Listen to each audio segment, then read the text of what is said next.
సేరపు నారాయణమ్మ 1933. ఎంత వయసు? 94. 94. చూసారా ఎంత పవర్ఫుల్ గా వస్తుందో ఆన్సర్.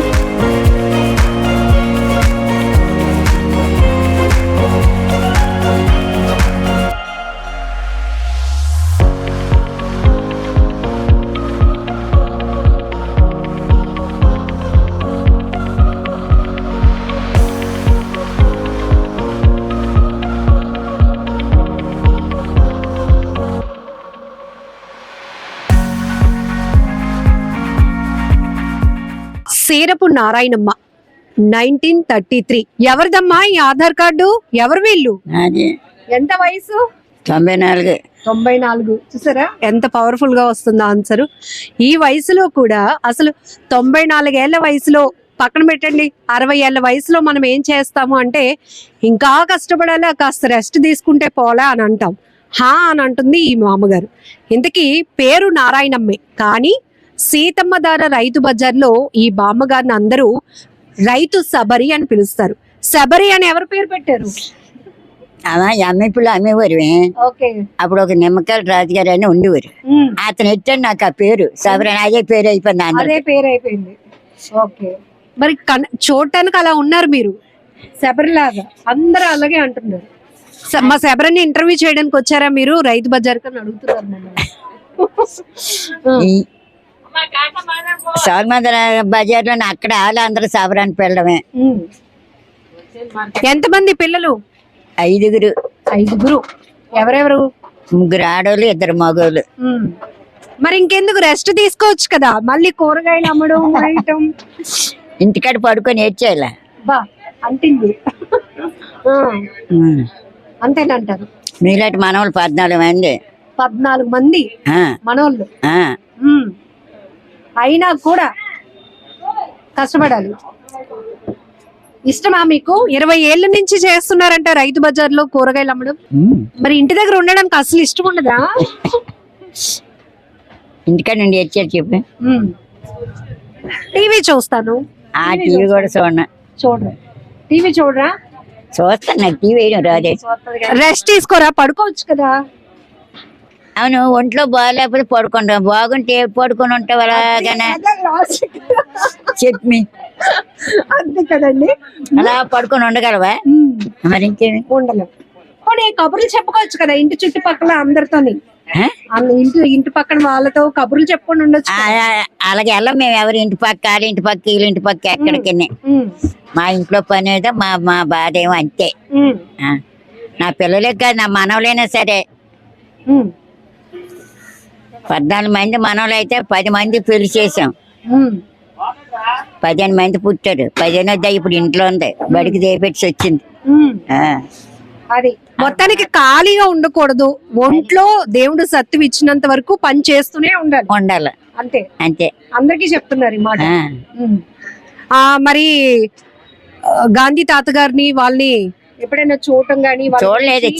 చిన్నపిల్లని అప్పుడు ఊరేగించి తీసుకెళ్తాను. గాంధీ తాత చచ్చిపోండి ఊరేగించి తీసుకెళ్తాను. సోల్మాన్ దగ్గర ఉన్నది. సోల్మాన్ దగ్గర 7 గుళ్ళు ఉండేవి. అక్కడ మా కన్నూరు ఇల్లు. అల్లిపురం కాదు, అల్లిపురం కాడ పెద్ద చెరువు ఉండేది. అక్కడ ఇప్పటికి మా తమ్ముడాలు ఉన్నారు. అక్కడ ఆ రోడ్ని తీసుకెళ్తాను సోదమానంకి వెళ్ళి. అప్పుడు చూసాను చిన్నపిల్లలమే. అప్పుడు ఎంత ఉంటది మీ వయసు అప్పుడు? ఎంతో ఎంత కాదు, పిల్లలమే. గాంధీ తాతను ఊరేగించి తీసుకెళ్తాను. చచ్చిపోయాను. మీది మరి ఈ ఊరేనా? విశాఖపట్నమేనా? సొంతూరు ఊరే. ఈ ఊరే కదా, మన ఊరేది. చూసారా, దానివల్ల ఎంత ప్రౌడ్ గా చెప్తుంది. ఇదే సొంతూరు. అల్లిపురం మా అమ్మగారు. రౌడీ, పెద్ద రౌడీ లాగే. అంతేనా? రౌడీ లాగా. మాది అల్లిపురమే చిన్నప్పుడు.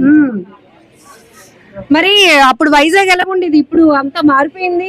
అప్పట్లో ఎలా ఉండేది మన ఊరు? ఇదంతా దుక్కలు దూలాలు ఇవన్నీ తోటలే ఇక్కడేటి ఉండేది. అప్పుడు మీకు ఊహ తెలిసి ఊరు మనం విశాఖపట్నంలో ఊరు అంటే ఎక్కడుండేవన్నీ? మేము ఎక్కడికి వెళ్ళేవారం కాదు. అప్పుడు అల్లిపురంలో ఉండడమే ఇంటికాడ ఆడుకొని అక్కడ.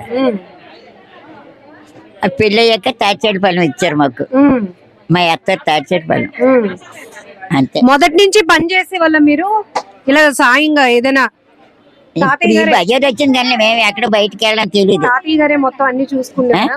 తాతయ్య గారే అన్ని చూసుకునేవారా? తాతయ్య గారికి ఉద్యోగం ఏ జాబ్? కోఆపరేటివ్ డిపార్ట్మెంట్ లో. ఓ ఈ ఊరి నుంచే శ్రీకాకుళం ట్రాన్స్ఫర్ అయ్యి వెళ్ళాం, అక్కడనే చీపురుపల్లి వెళ్ళాం ట్రాన్స్ఫర్ అయ్యి. చీపురుపల్లి వెళ్ళారు. చీపురుపల్లి ఉండేది. మరి ఇప్పుడు ఇన్ని గంటలకు పోతుంటే ఎలాగా? 4 అయింది, 4 గంటలకు భోజనం చేస్తారు. మేము అసలు 1 గంట దాటితే ఇంకా అలారం కొట్టేస్తుంది కడుపులో. మాకు ఉండగలుగుతారు అలాగా? 4 గంటలు ఏం తింటున్నారు? చికెన్ అయితే తినగలవా? చికెన్ తినలే. వద్దులే, మనకు మంచిది ఏదైతే అదే తినాలి. ఏమిష్టం నీకు బాబు గారు? ఏమిష్టం కూర? ఏమిష్టం? ఏదైనా సరే ఎన్నాళ్ళ పళ్ళు సరిగ్గా లేక మెత్త తినలేని తిన్నా, ఏదో మెత్తకుంటే తింటాను లేకపోతే. ఎన్ని గంటలు లెగుస్తారు? ఎన్ని గంటలకి లెగుస్తారు? 4 గంటలకి లేస్తాం మేము. ఇప్పటికీనా 4 గంటలకి లెగడం అలవాటు అయిపోయింది మరి. ఏమేం చేస్తారు ఇంటి దగ్గర? మీరు ఏం పని చేస్తారు? ఏం సాయం చేస్తారు మీ పిల్లలకి ఇంటి దగ్గర? సాయం చేస్తారు, చెయ్యను ఎవరు చెప్తున్నారు. అసలు ఊరుకోదు, అన్ని పనులు అన్ని నేను చేస్తాను అని. చేస్తాను కానీ చెయ్యను ఎవరు, నేను చేస్తాను అంటది. ఏమేం పనులు చేద్దాం అనుకుంటారు? ఏదో వంట తిన్నారు చేసేదని ఇప్పుడు మానేసాను, వాళ్ళే చేసుకుంటారు వంట. కోపం వచ్చేస్తుంది, పని చేస్తామన్నా చేయనివ్వట్లేదు. అంతేనా? అంతే. ఇష్టమైన హీరో ఎవరు బామ్మ నీకు? సినిమాలు చూసేదాన్ని బాగా? ఎప్పుడు సినిమాలు అయ్యి ఏ చెప్పు మరి, ఏ సినిమాలు ఏటి లేవాము ఇప్పుడు? ఇప్పుడు కాదులే, అప్పుడు ఎప్పుడు ఎవరు హీరో? ఎవరిష్టం? ఎవరి సినిమా తెలియదురా బాబు. ఎన్టీఆరా? ఎవరిది? ఎవరు? ఏదో సినిమా అంటే సినిమా ఎల్లరు చూసి వచ్చేసాడు అంతే. పావలా టికెటా? పావలా టికెట్ నుంచి కింద కూర్చుంటే పావలా, బెంచ్ మీద కూకుంటే 10 రూపాయలు. కింద కూర్చొని చూస్తే పావలా, బెంచ్ మీద అయితే ఎంత? 10 రూపాయలు. 10 రూపాయలు అంట. అప్పటి నుంచి సినిమాలు చూస్తూనే ఉన్నావు. వాళ్ళ అమ్మాయి లక్ష్మి గారు, ఒకసారి ఆవిడతో కూడా మాట్లాడదాం. ఈ వయసులో మా అమ్మగారికి శబరి అని అందరూ పేరు పెట్టారంటే ఒకటి నవ్వుతుంది, ఏమన్నా నవ్వుతుంది చక్కగా. భలే ఉన్నావు, అందంగా ఉన్నావు. నువ్వు మాత్రం నాకు భలే నచ్చావు. అప్పట్లో మరి ఇంకా ఎంత బాగా అందంగా ఉండేదారు ఓ 10 ఏళ్ల క్రితం. ఇప్పటికే ఇంత అందంగా ఉన్నావు. తాతయ్య గారు అస్తమానం అలాగే చెప్పేవారు నీకు? తాతయ్య గారు అస్తమాను నువ్వు చాలా అందంగా ఉంటావు నారాయణమ్మ అని అనేవారా? ఏమనేవారు? తాతయ్య గారు చూసి మళ్ళీ తాతయ్య గారు డ్యూటీ నుంచి వస్తానే ఇంట్లో ఉండదు, బయట ఉండడమే. అమ్మ గుమ్మాలు ఉండడమే, మళ్ళీ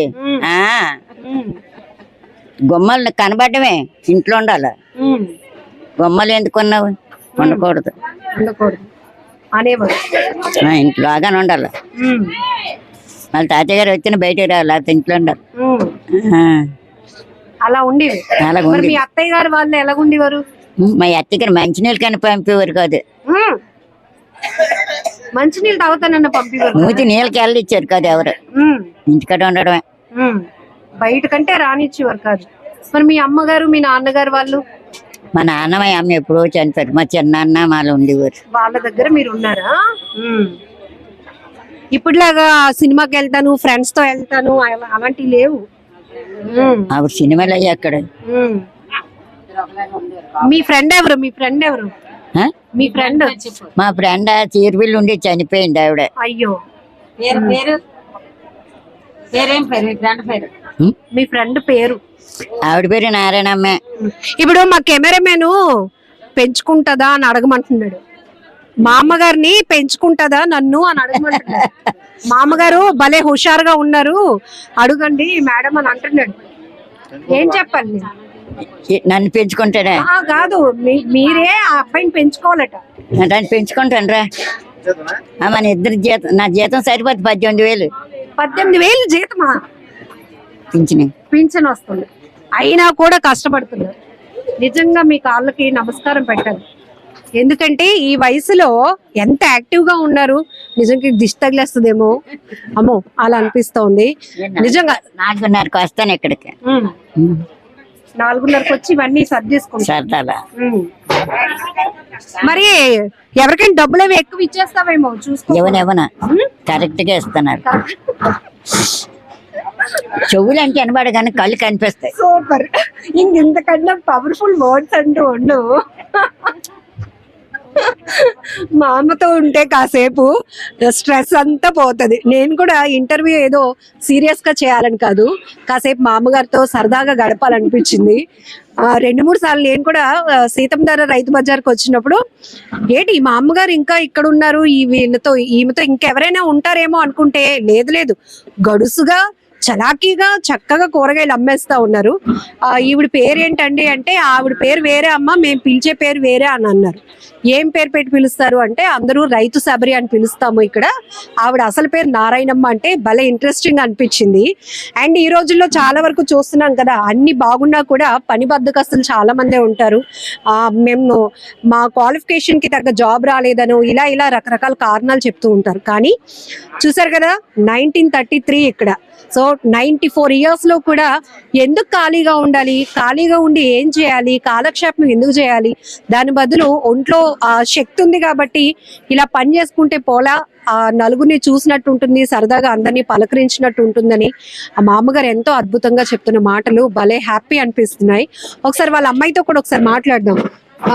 ఆవిడకున్ని ఆ శక్తి మాకు దేవుడు ఎందుకు ఇవ్వలేదా అనిపిస్తుంది. నిజమే, ఆ ఓపిక ఆవిడకి ఎంత ఓపికో మరి. మేము రాత్రి ఇప్పుడు వెళ్ళేసరికి 9:30 అవుతుంది, అలసిపోతాం. అయినా సరే గిన్నెలు తోమిస్తానమ్మా. బట్టలు ఏమైనా చెప్పి నానబెట్టేద్దాం, తెల్లవారి ఉతికేద్దాం. మా బాబు ఉతుకు, అచ్చేసావా ఇచ్చేసావా, నేను తోమేస్తాలే ఉన్నా అంటది. వద్దమ్మా నీకు ఎందుకు, నువ్వు అలా పడుకో, నీకు వేడి నీళ్ళు పెడతాం, స్నానం చేసేసి నువ్వు పడుకో, నీకు తెల్లర్లేదు. 4 అవగానే ఎలాగ అలారం కొడతా, అమ్మా చూడు టైం అయిపోయినట్టుంది అంటది. లేదమ్మా 4-5 నిమిషాలు అయిందమ్మా, ఇంకొక ఉండి కొద్దిగా పాలు ఎచ్చబడతానని చెప్పి కొద్దిగా పాలు అన్షూర్ కల్పిస్తాను, తాగేస్తుంది. వెంటనే వచ్చేస్తుంది. ఎదురు రమ్మంటది, వస్తాను. జాగ్రత్త అమ్మా అంటది. ఏదైనా బరువు ఏదైనా ఉంటే మొయ్యక నేను వస్తానులే అంటది. మళ్ళీ అగో ఇప్పుడు కోప్పడుతున్నారు కదా, ఏదైనా పని చేస్తామంటే ఆలే చేసేసుకుంటారా అంటది. లెగ్గానే అంటది, అమ్మా నేను అన్ని చేసేస్తాను, నువ్వు వంట చేసుకుని నేను ఇల్లు గుమ్మలే తుడిచేస్తాను, గిల్లు నేను తోమేస్తాను. వద్దమ్మా అన్ని నేను రాత్రి చేసుకోను, నువ్వేం చెయ్యొద్దు, నువ్వు అలా కూర్చు పాలు వేడి చేస్తాను తాగిద్దు కానీ అనగా నువ్వు వచ్చేస్తుంది. లేకపోతే అంటది నన్ను ములక్కాళ్ళు మంచిగా లేకపోతే మార్కెట్కి వెళ్ళిపోయి హోల్సేల్కి తెచ్చేసి ఆటో మీద వేయించేసి, అమ్ము ఆ టైం అప్పుడు వెళ్ళిపోయింది హోల్సేల్కి. వెళ్ళిపోయి ఏడు తీయాలి 2 క్యారెట్లు తీసాను. చాలా అమ్మ ఒకటే అవడం కష్టంగా ఉంది. 2 అయితే ఒక ములంకాడ ఒక క్యారెట్ మూట నన్ను వేసుకొని వచ్చేసి నువ్వు అన్ని చూసుకొని రా, అయితే నా కోసం ఏమి భయపడకు, కంగారు పడకు, నిదానం రా అంటుంది. జాగ్రత్తగా వెళ్ళి వచ్చేస్తాం. ఆవిడ ఎటైనా వెళ్తుందని మాకు భయపడతాం. రోడ్లు అంటే వినబడదు కదా, ఈ ఆటోలు బళ్ళు అని. ఎంత విజయనగరం వెళ్ళిపోతాను అంటది. అక్కడ ఇంకో కూతురు ఉంది, ఒక 3 నెలలకు ఒకసారి వెళ్తుంటది చూడడానికి. మంగళవారం సెలవు కదా, మంగళవారం రోజు వెళ్ళి సాయంత్రానికి 4 గంటలు మళ్ళీ వచ్చేది. ఎందుకమ్మా ఇవాళ ఉండొచ్చు కదా, తెల్లవారు రావచ్చు కదా అంటే, అమ్మో నువ్వు ఒకదాని అయిపోతావు కదా, కొట్టే సర్దుకోవడం రాదు నీకు, కూతురికి ఎంత సాయమో, కొట్టి సర్దుకోవడం రాదు అంటది. మరి మీరు అన్ని ఇంత నీట్ గా ఎక్కడ సర్దుపడతారు? అదే కదా, అందుకోసం నిజంగా చాలా బాగా అనిపిస్తుంది. ఎందుకంటే చాలా హుషారుగా ఇంత బాగా అన్ని ఎక్కడ ఖాళీ లేకుండా ఏవేవో చేసేసుకుని ఉంటది. రాత్రి 9:30 వరకు అలా పని చేసుకునే ఉంటది. ఇంకా ఇంటికాడ మంగళవారం ఒక రోజు ఉంచాలంటే, అందుకే ఎవరైనా ఆశకలాడితే చెప్తాను, మంగళవారం నాడు మీ ఇంటికి తీసుకెళ్ళిపోండి. ఏదో కొంచెం ఆస్తులు ఉంటే చాలు, కాళ్ళ మీద కాలు వేసుకొని నాకేటని కూర్చొని తిందామని ఉంటారు. కానీ ఆవిడకి అసలు అలాగ ఉండదు. పెన్షన్ వచ్చినా ఏ వచ్చినా ఆవిడ పని ఆవిడ చేసుకుని వెళ్ళిపోవడమే కావాలి. అడుగు ఏం కావాలో అడుగుతున్నారు. కరోనాలోనైనా సరే అలా ఇక్కడికి వెళ్ళిపోయేది. కృష్ణ కాలేజ్ దగ్గర పెట్టారప్పుడు అలాగే తెల్ల 4 గంటలకి వెళ్ళిపోయేది. కృష్ణ కాలేజ్కి అయితే, బొల్లే కాలేజ్కి అలాంటి కరోనా. అదిగో ఇక్కడ చూసారు కదా. అయితే ఇప్పుడు కెమెరామెన్ పెంచుకుంటావా? కెమెరామెన్ ని పెంచుకుంటారా?